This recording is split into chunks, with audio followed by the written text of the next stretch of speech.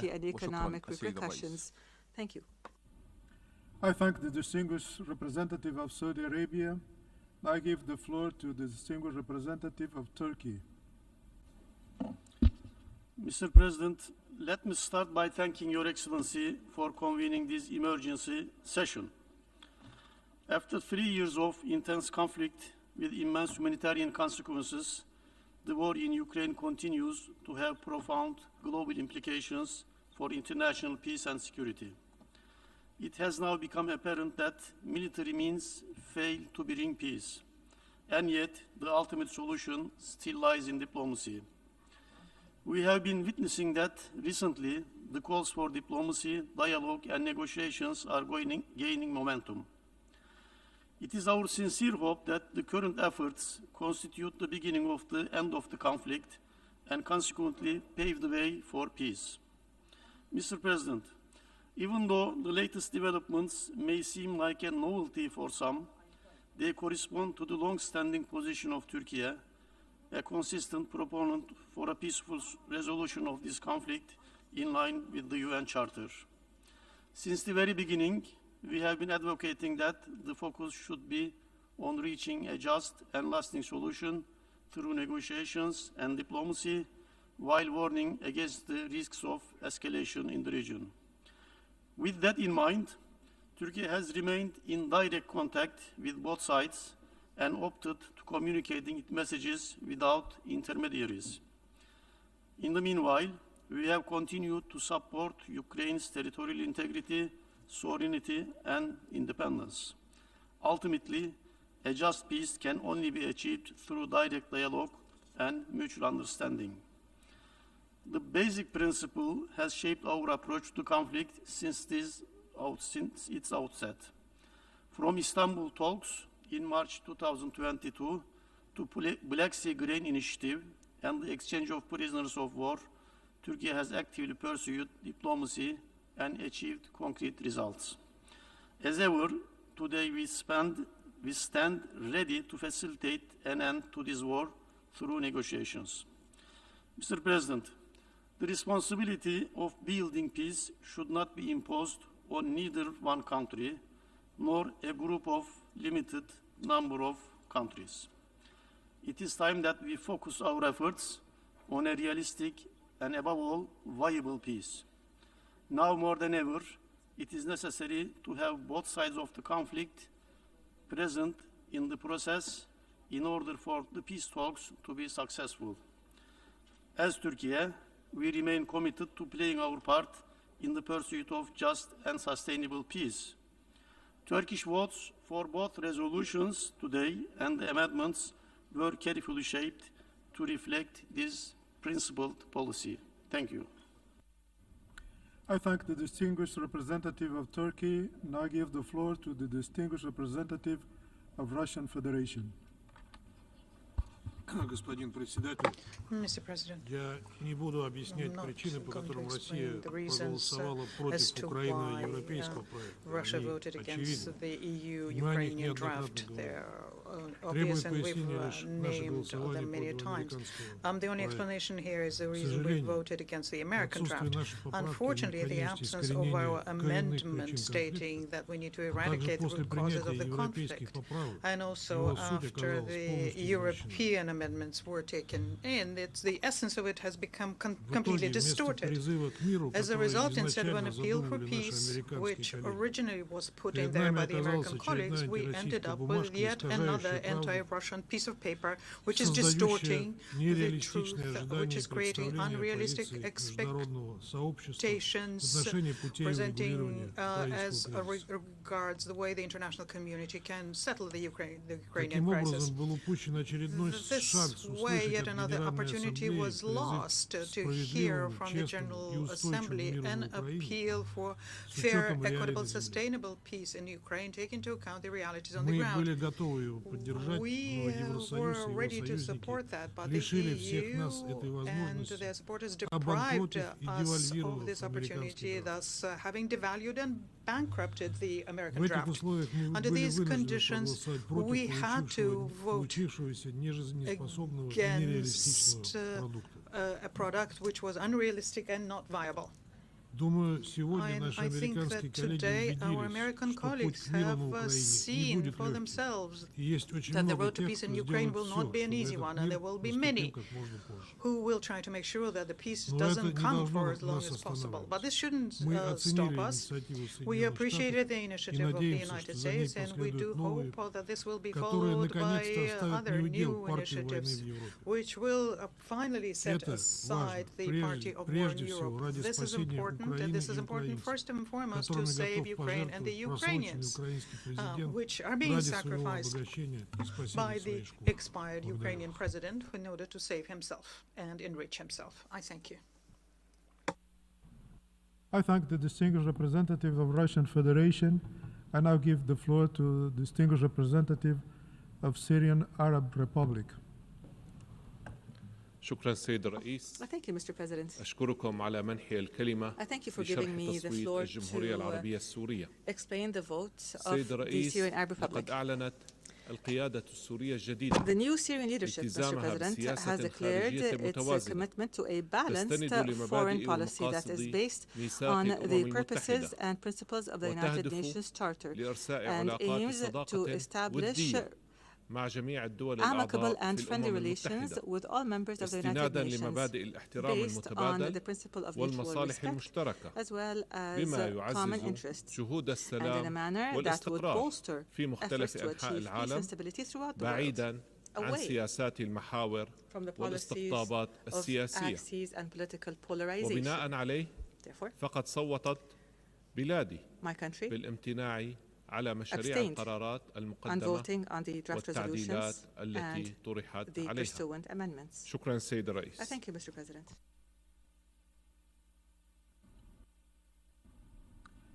I thank the distinguished representative of Syrian Arab Republic. Now I give the floor to the distinguished representative of Tunisia. شكرا السيد الرئيس. Thank you, Mr. President. لقد صوتت تونس لصالح القرارين Tunisia voted in favor of the two resolutions presented to the General Assembly today, and this is because we firmly believe in the principles of international law. On the Ukrainian resolution, we voted in favor of that resolution because it condemns violations of the United Nations Charter, including Article 2. It is a resolution that defends the right of countries to have sovereignty and to maintain their territorial integrity. My country voted in favor of the U.S. resolution because it calls for a just and comprehensive peace in Ukraine.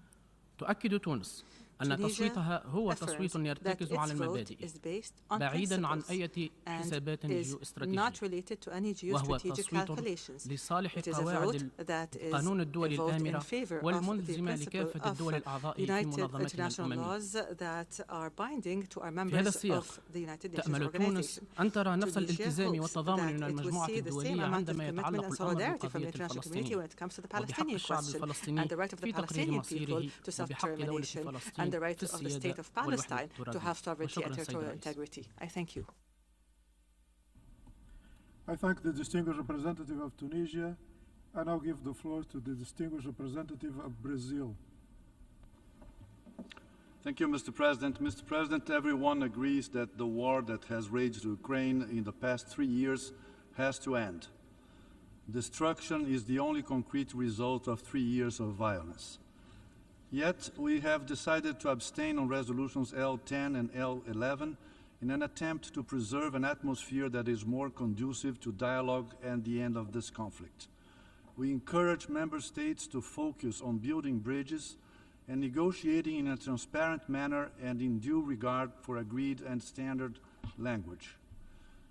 In our understanding, neither of the texts before us were ripe for action today. L10 reiterated concepts that have not, so far, helped us to advance towards peace.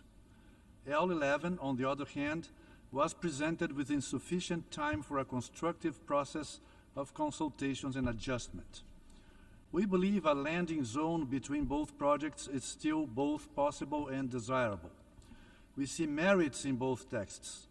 Brazil will continue to play a constructive and proactive role, both in future initiatives in this Assembly and through our group of Friends for Peace, in order to find a pathway that will lead to a lasting peace in Europe, guided by the United Nations Charter and recognized tenets of negotiation processes. The world wants peace, dialogue, effective multilateralism, and strengthened diplomacy. For long, diplomacy has been criticized for not preventing the war in Ukraine. However, we may now finally realize that when diplomacy falls short, the solution is not less diplomacy, but more. The United Nations is the appropriate forum to bring the parties together, facilitate a lasting agreement, and put an end to this ruthless war. I thank you. I thank the distinguished representative of Brazil. I give the floor to the distinguished representative of the Islamic Republic of Iran. Bismillah ar-Rahman ar-Rahim. Mr. President, I would like to reiterate my delegation's consistent position, which has been expressed numerous times during 11th special session since 2022. The Islamic Republic of Iran reiterates its principal position that all disputes should be resolved through peaceful means and dialogue in accordance with international law, including the Charter of the United Nations. Since the onset of the crisis in Ukraine, the Islamic Republic of Iran has maintained a clear, consistent, and unwavering position.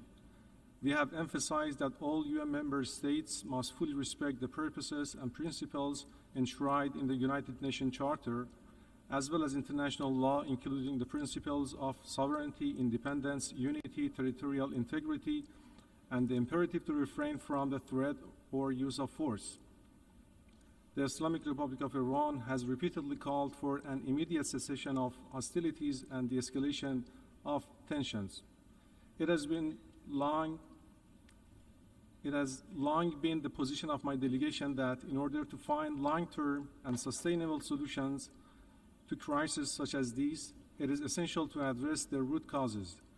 We note that the current complexities in the fragile region of Eastern Europe have been exacerbated by the provocative actions and decision of certain states as well as NATO, which have led to a geopolitical divide in that region.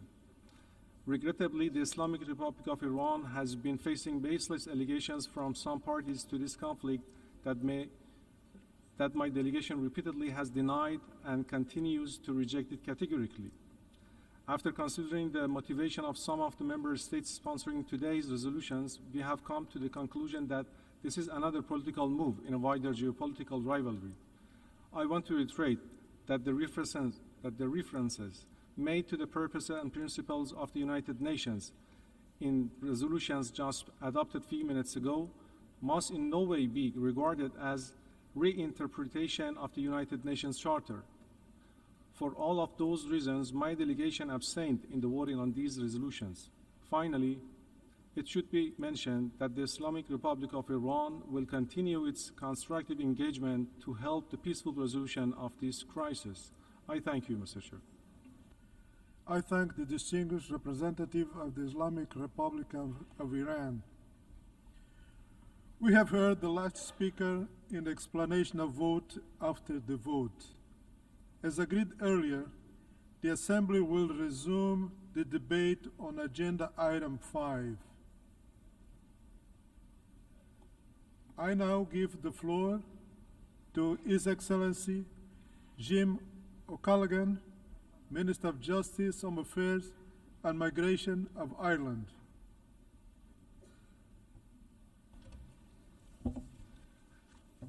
Mr. President, Excellencies, colleagues, today we gather in this hall on a very somber occasion. We are here to mark 3 years since Russia launched its full-scale invasion of Ukraine. We are here to reaffirm our steadfast commitment to international law and to the fundamental principles of sovereignty and territorial integrity outlined in the UN Charter. Russia's full-scale invasion was an act of unprovoked and unjustified aggression against a peaceful neighbour. The brutality of Russia's actions has caused immense suffering and loss for the people of Ukraine. It has disrupted the global supply of food, grain, energy and other vital commodities. It has undermined the foundations of the international rules-based system on which the United Nations is based. The principle that borders cannot be changed by force protects us all, and yet a permanent member of the Security Council has cast this vital principle aside. This should concern us all. It must surely not be rewarded.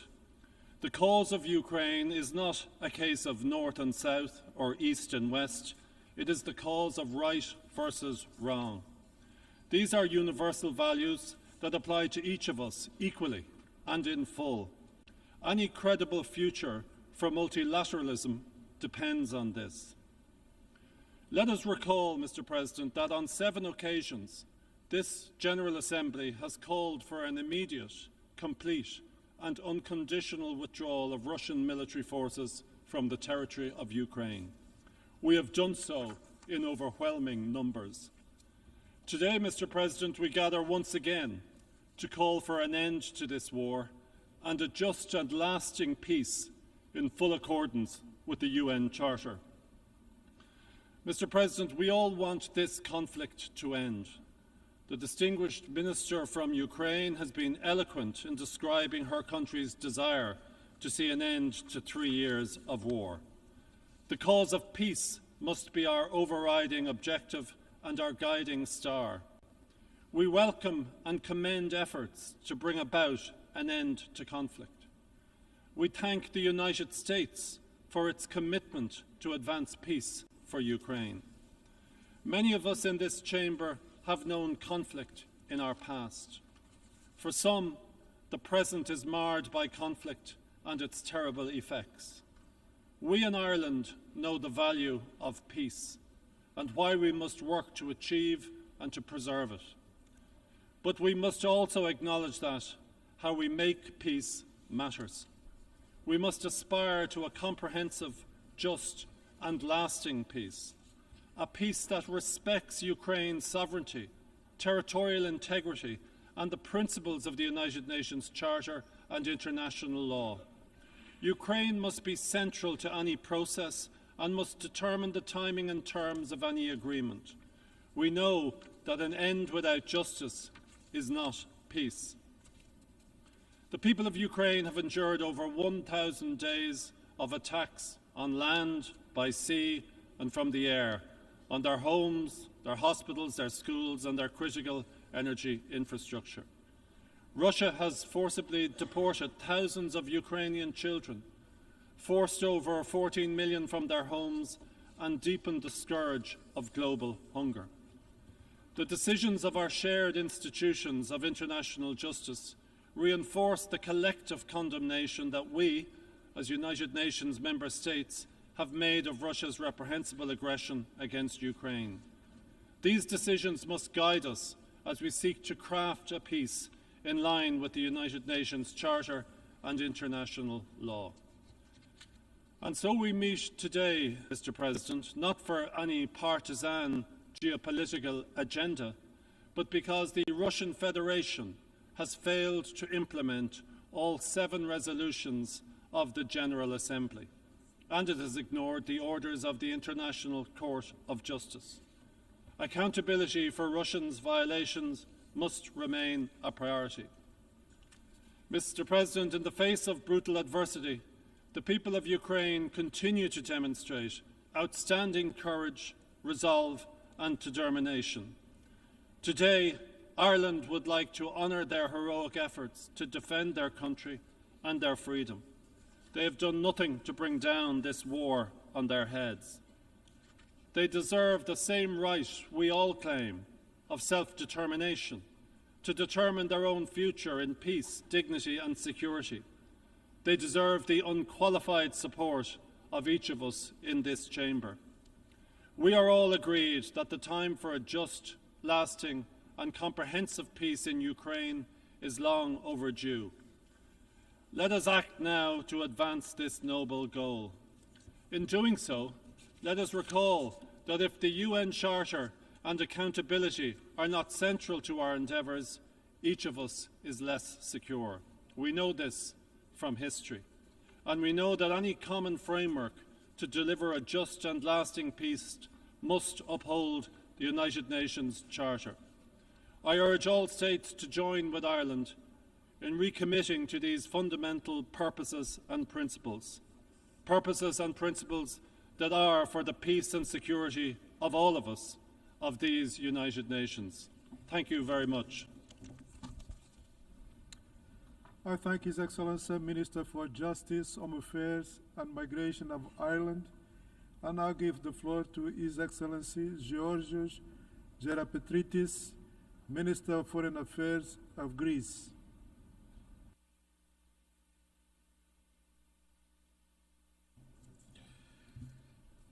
Thank you, Mr. President, for convening today's meeting of the General Assembly. President, Excellencies, colleagues, our meeting here today marks the 3rd anniversary of the Russian invasion of Ukraine. Greece's foreign policy has been invariably defined by its commitment to international law, to the UN Charter, and the respect of international treaties that define borders between states. Therefore, we condemn in the strongest terms any breach of international peace and security effected through military action by any state against the independence, sovereignty, territorial integrity of any other state. Based on those principles, on the issue of Ukraine, Greece's stance has been very clear from the 24th of February 2022. We have consistently supported all previous calls to put an end to the war in Ukraine, welcomed thousands of refugees from the war-torn country, and worked together with other nations to promote relevant UN General Assembly resolutions. Once again, we call for the cessation of hostilities and a peaceful resolution. This war has already caused immense destruction and suffering. We need peace. Perhaps peace might not be within grasp, but it might be within sight.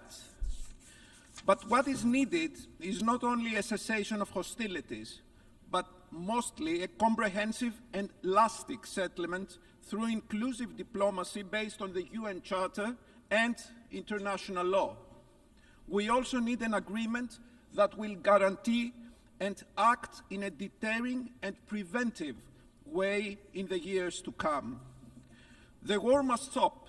We all agree on this, and we commend all efforts to this effect. Yet, it is incumbent that fundamental principles of international law enshrined in the UN Charter are explicitly stated. It is in this vein that our vote was directed earlier today. We need to draw the right lessons and endow any future peace settlement with credible security guarantees for Ukraine that will deter and prevent the recurrence of war in the future. Ukraine is not a regional issue and should not be treated as one. It has a direct impact on global security and peace. It concerns us all in this assembly. Ukraine, Europe, indeed the world, need a fair, viable, and thus a lasting peace for Ukraine.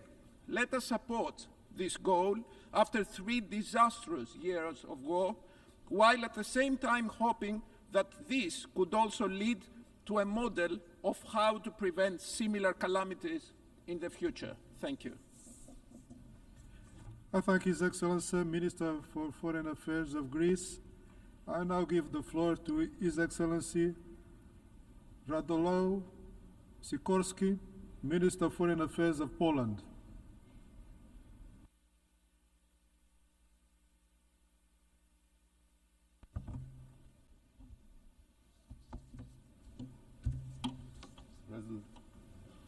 Excellencies, ladies and gentlemen, I had many ideas for today's speech, but one by one I discarded them.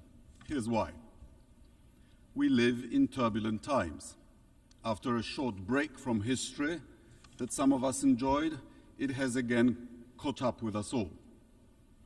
In times like these, when the world seems out of joint, when the old seems to be dying, but the new cannot yet be born, what we need is a return to basics, to questions about what's right and what's wrong, what's true and what's false, what's actually happened and what's just a figment of propaganda. Almost exactly 3 years ago, on March 2nd, 2022, nations of the world gathered here in a special session, faced with a straight question: whether to condemn, applaud, or ignore Russia's invasion of Ukraine. Their answer was clear. The measure condemning Vladimir Putin's actions was adopted by a vote of 141 in favor, with 35 abstentions, and unequivocal reaffirmation of our commitment to Ukraine's sovereignty, independence, unity, and territorial integrity. Only 5 countries voted against, among them Russia, Belarus, North Korea, and representatives of the now deposed Syrian regime. Quite a company. According to Kremlin's propaganda, what started 3 years ago was a justified reaction to Western imperialism allegedly threatening Russia's security. In fact, we have seen a modern-day colonial war against Ukrainian people who want a better life and realize they can never achieve this goal by going back to their subjugation to Russia. That is what they are being punished for, an effort to free themselves from under the control of a former metropolis. Many countries represented here know the experience. Kremlin aggression is a manifestation of a failing empire's desperate struggle to restore its sphere of influence. We all knew it back then. Fast forward 3 years, and the same group is no longer so sure. What happened? Basic facts have not changed. Russia invaded a sovereign nation, violating its rights to existence and self-determination. During the course of war, Russian forces have killed thousands of people. They have indiscriminately bombed both military and civilian infrastructure, apartments, hospitals, schools, kindergartens, you've seen it all. War crimes have been committed. Thousands of Ukrainian children have been kidnapped and sent to Russia to strip them of their national identity. Vladimir Putin does not only want to destroy Ukraine's presence, he wants to steal its future too. We all knew it back then. We still actually know it. Opinions in this body began to shift not because facts have changed. They are changing because of self-interests. Some of our member states now seem to believe that ending the war at any cost and restoring business as usual with Russia will be beneficial. As a representative of the country neighboring both Russia and Ukraine, I can tell you it will not. By normalizing relations with Moscow, you would be entrusting your security and economic stability to an autocrat and a war criminal in an international environment much more unstable than it was a decade ago. Russian victory, may it never come, would not create a more just global order. It wouldn't benefit countries dissatisfied with where things stand now. It wouldn't even bring about a more just and prosperous Russia. Suffice to say, there are now more political prisoners in Russia than there were in the 1980s when the Soviet Union invaded Afghanistan. there are many more casualties as well. Repercussions of an appeasement would also not be limited to Russia's immediate neighborhood. Kremlin's green men, well known from Donbass, are already present in African, Latin American, and Asian countries operating under different names. Let Putin win in Ukraine, and their activities will only intensify. Moscow's disruptive actions in Africa echo its actions in Europe, undermining stability, supporting illiberal regimes, discrediting the West. Thousands of mercenaries from the so-called Wagner Group, now charmingly renamed Afrika Korps, are employed by local warlords and rewarded with access to precious metals and mineral mines, stripping Africa yet again of its wealth. If Ukraine is abandoned today, who will be next? Another country in Eastern Europe? Possibly, but possibly a country in the Middle East or an African state targeted to serve as a Russian military base, replacing Syria, where a regime propped by the Kremlin recently collapsed. Ladies and gentlemen, we've just heard another performance by the Russian ambassador consisting of lies, propaganda, and hypocrisy. He referred to Ukraine as a project. Ukraine is not a project. Ukraine is a country with a longer history than Russia. Ukraine is a member of this body for far longer than the Russian Federation. Ukraine has a history, language, and identity and aspirations all of its own, with borders confirmed several times in treaties by the Russian Federation. The mission of this body, from its foundation, has been to decolonize, not to recolonize. International community cannot appease aggression because violence reproduces by indifference. Basic facts that prompted our strong, unified reaction 3 years ago have remained unchanged. And when the facts don't change, we should stick to our guns. Poland, of course, supports peace, but peace that is stable and with justice for the victim of aggression. Thank you very much. I thank His Excellency, Minister of Foreign Affairs of Poland. Now I give the floor to Her Excellency Baiba Brace, Minister of Foreign Affairs of Latvia.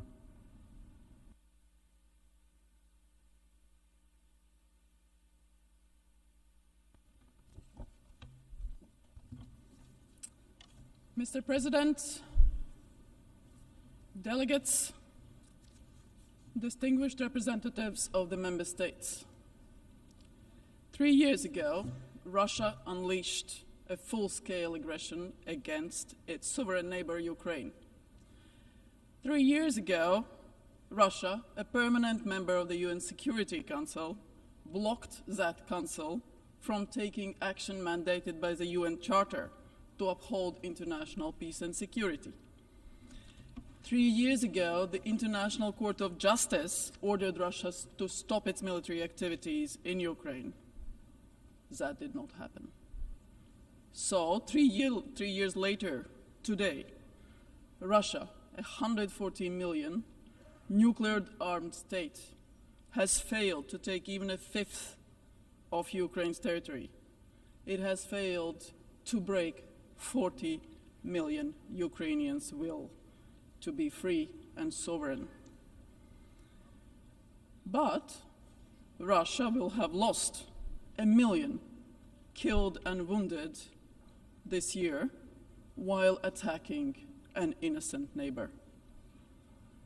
There is no shred of doubt that Russia is the unprovoked aggressor in this war. And let me be unmistakably clear, we all want peace. Ukraine, above all, wants peace. The only one opposed to peace resides in the Kremlin. It's Russia who continues to bomb Ukrainian cities and kill civilians every day while pretending to engage in peace process. Latvia welcomes all efforts to bring a comprehensive, just and lasting peace for Ukraine, a peace that is rooted in the UN Charter and international law, just as the Assembly voted today. A peace that guarantees Ukraine's sovereignty, territorial integrity, and freedom to choose its own future, just as all our countries want. A peace that ensures that Russia is unable to resume its brutal aggression. In principle, peace is easy to achieve. Russia needs to stop fighting. That is the end of the war. But if Ukraine stops fighting, that's the end of Ukraine. Ukraine has exercised its right to self-defense, clearly covered in Article 51 of the UN Charter. Therefore, countries providing support to Ukraine are not parties to the war. Mr. President, the Kremlin has a new favorite talking point about the root causes of the war and that they need to be addressed. Very well, let's talk about those root causes. Contrary to the Kremlin's twisted fantasies, this war is not about NATO or Ukraine's wish to join NATO.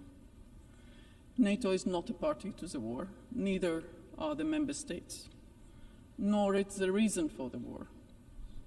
Ukraine's NATO membership was not debated either in 2014, when Russia invaded for the first time, or in 2022, when a full-scale aggression started. So this war is not about Ukraine. It's not about fascism in Ukraine or protecting the rights of Russian speakers. No international human rights organization has recorded anything of that sort. And that's why we have international organizations. The Kremlin's blatant lies have been debunked every single day that Ukraine continues to stand strong and resilient as a democracy. So the root causes of the war are Russia's imperial colonial ambitions. Russia seeks to restore its imperial sphere of influence and change the international order.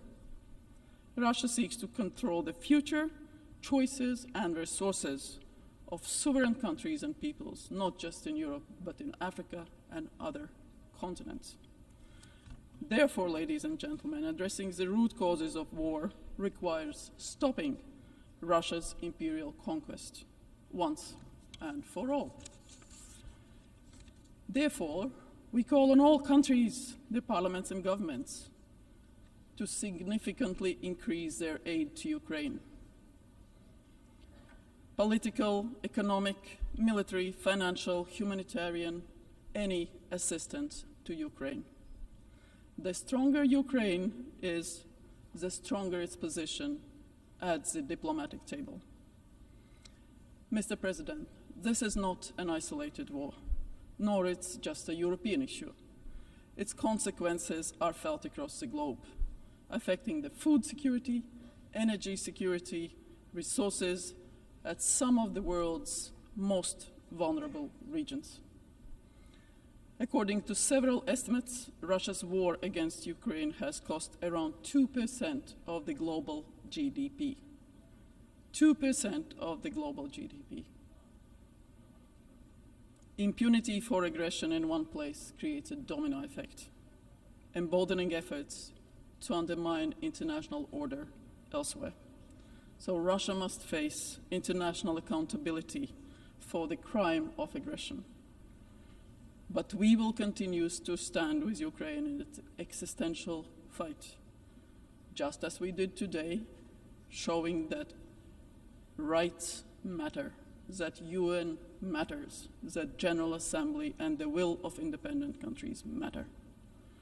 I thank you. Slava Ukraini.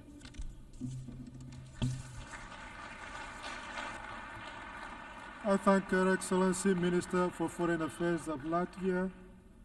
I give now the floor to Her Excellency Gabija Grigaibe Dodjije, Vice Minister of Foreign Affairs of Lithuania.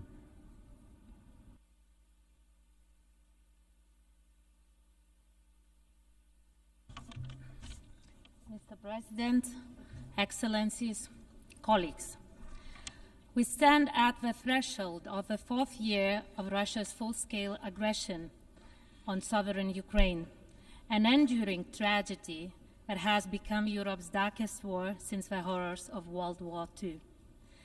This aggression is a blatant attack on the very foundations of a rule-based international order. It is an attack on our shared values, and at the same time, it is a test to our collective resolve and common understanding of this fundamental moment shaping the future of global peace and security.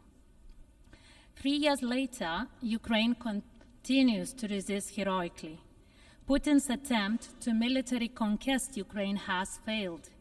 Ukraine has shown the world what true courage and resilience looks like, and its unwavering commitment to defending its sovereignty, independence, and freedom still continues to inspire us all.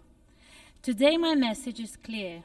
We cannot give up and must continue to stand for Ukraine.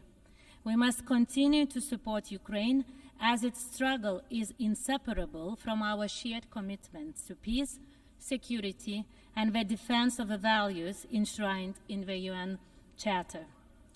UN General Assembly has played a crucial role in defending these fundamental values, together with upholding credibility of international law by condemning this crystal clear act of aggression. And UN General Assembly has defended international law today again. The resolution advancing a comprehensive, just, and lasting peace in Ukraine is a decisive step. Lithuania strongly believes that it is in the interests of all member states to support this resolution. It is not only support for Ukraine, it is about defending the principles that guarantee security for all nations.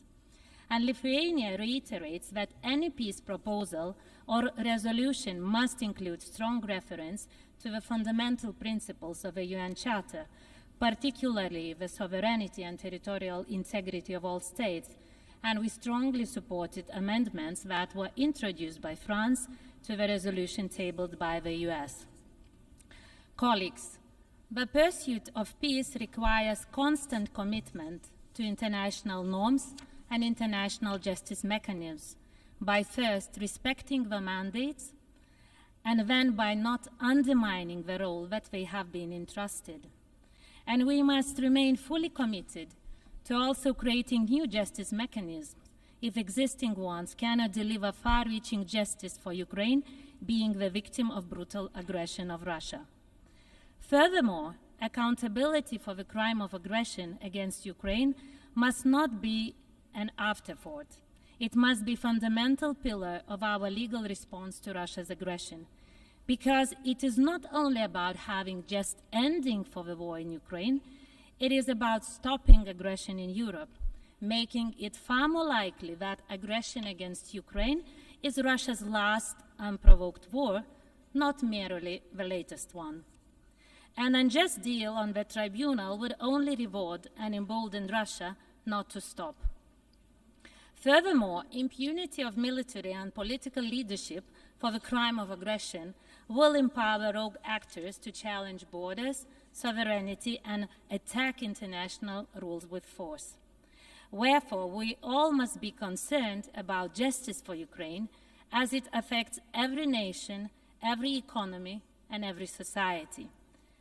This is why Lithuania is advocating for the strong and effective special tribunal for the crime of aggression against Ukraine. Such a tribunal must have real power to deliver real justice, not create another loophole for impunity of those having the greatest power. Justice must also extend to Russia's accomplices, including Belarus. Lukashenko regime must be held accountable, and not only for the crime of aggression against Ukraine, but also for widespread and systematic human rights violations against its own people. That is why last year Lithuania has referred situation in Belarus to the International Criminal Court concerning alleged crimes against humanity, including forceful deportation. We must also continue to support UN investigations, including the work of special rapporteurs, in identifying war crimes and delivering justice. These mechanisms are under increasing pressure and face threats to their funding, so we must defend them. Strengthening international justice is the only effective way to prevent future atrocities. Justice takes time, but it must be felt by every victim of aggression against Ukraine. And the establishment of the Register of Damage for Ukraine represents a significant international effort and an essential first step towards creating a mechanism to deliver justice and compensation for Ukraine and its people. Visibility of justice and its real impact are important, as well as our all humanitarian efforts towards alleviating suffering of Ukrainians on the ground. We commend the UN for their efforts in supporting Ukraine with humanitarian aid. The UN's role in humanitarian aid and reconstruction remains essential. The devastating impact of the aggression against Ukraine requires ongoing and sustained global efforts. We urge all member states to stay committed. Ukraine's recovery is not just about rebuilding, it is about reaffirming peace, stability, and respect for international law. Colleagues, our support for Ukraine must remain unwavering. We continue to be guided by the same principle: nothing about Ukraine without Ukraine. And so-called peace that forces Ukraine to submit to Russian terms does not guarantee peace. Ukraine must enter any negotiations from a position of strength and justice, because just and lasting peace is only possible if Ukraine is empowered and Russia's ability to wage aggression is crippled.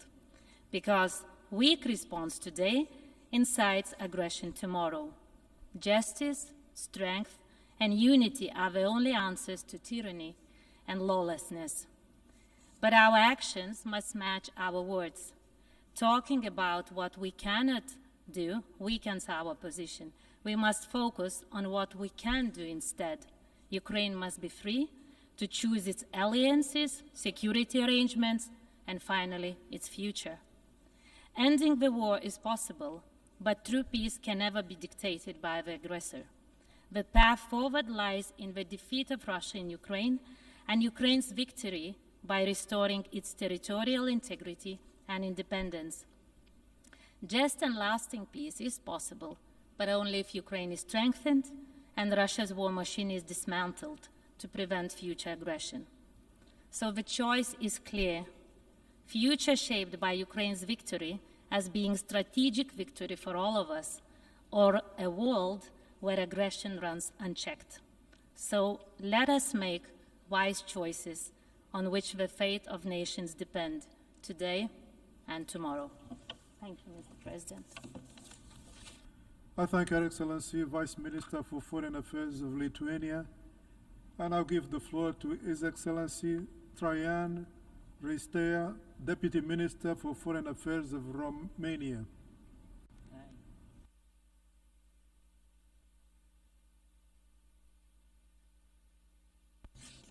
Thank you very much, Mr. President. Mr. President, Your Excellencies, ladies and gentlemen, the root cause of today's war in Ukraine is the illegal annexation of the Crimean Peninsula in 2014, followed by the full-scale invasion of Ukraine in 2022 February, exactly 3 years ago. Russian Federation needs to unconditionally withdraw all its troops from the internationally recognized territory of Ukraine. This should be the silver line for any negotiation effort meant to achieve a comprehensive, just, and lasting peace in Ukraine. The United Nations General Assembly stood by Ukraine in the past 3 years in defense of its sovereignty, independence, unity, and territorial integrity, because these are in line with the purposes and principles of the United Nations Charter. These defense lines that the General Assembly has taken is consistent with its work in the last 80 years since the Charter was negotiated, thus keeping alive the spirit of the San Francisco Conference. As a country neighboring Ukraine, Romania has witnessed in the last 3 years the multidimensional consequences of the war launched by Russia.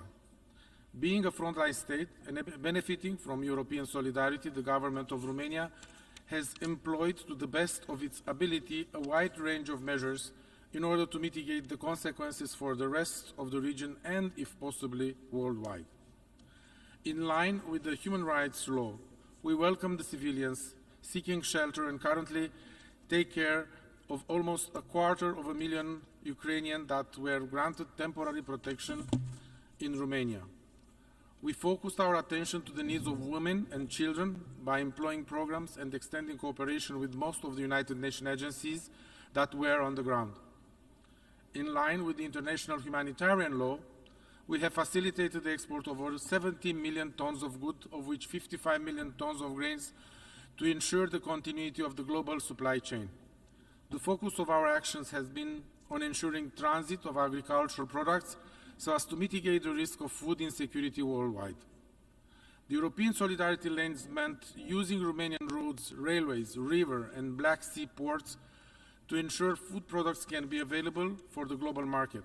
Even after peace will be achieved, we will continue to lend support to the overarching goal of food insecurity by putting in use the existing infrastructure. In line with international law, we sought to establish a tribunal for holding accountable those responsible of all crimes against and in Ukraine, including the crime of aggression. Ukraine is entitled to the strongest reply in terms of judicial accountability, and Romania is part of the efforts to establish the best possible international tribunal in this regard. It must serve as an example of compliance with the United Nations Charter, as a discouragement of any such future action from any state. Mr. President, Romania will continue to support Ukraine during the process and after reaching out a comprehensive, just and lasting peace, because we are determined to live up to our commitments to respect the United Nations Charter and international law. This is not a peace for Ukraine, but it is a peace for the whole world. Any conversation on the future of Ukraine and of the neighboring region needs to factor in Ukraine and European countries, particularly those that were affected by the invasion. We cannot allow 80 years after the creation of the United Nations Charter for the clock to be set back in time, for the borders to be retraced by force, and for unprovoked wars to start against sovereign states. The principles and values that bind the effective multilateralism with the United Nations at its core cannot be bluntly ignored. Mr. President, the support of the international community is necessary for Ukraine because it is for legitimate reasons, and it should be the same in any situation when the purpose and principles of the United Nations Charter are blatantly violated. For these reasons, Romania decided to co-sponsor the Ukrainian resolution adopted today. And I thank you very much, Mr. President. I thank His Excellency, Deputy Minister for Foreign Affairs of Romania. We have heard the last speaker in the debate on item for this meeting. We shall hear the remaining speakers at 3 p.m. today, Monday, 24 February, in this hall. The meeting is adjourned.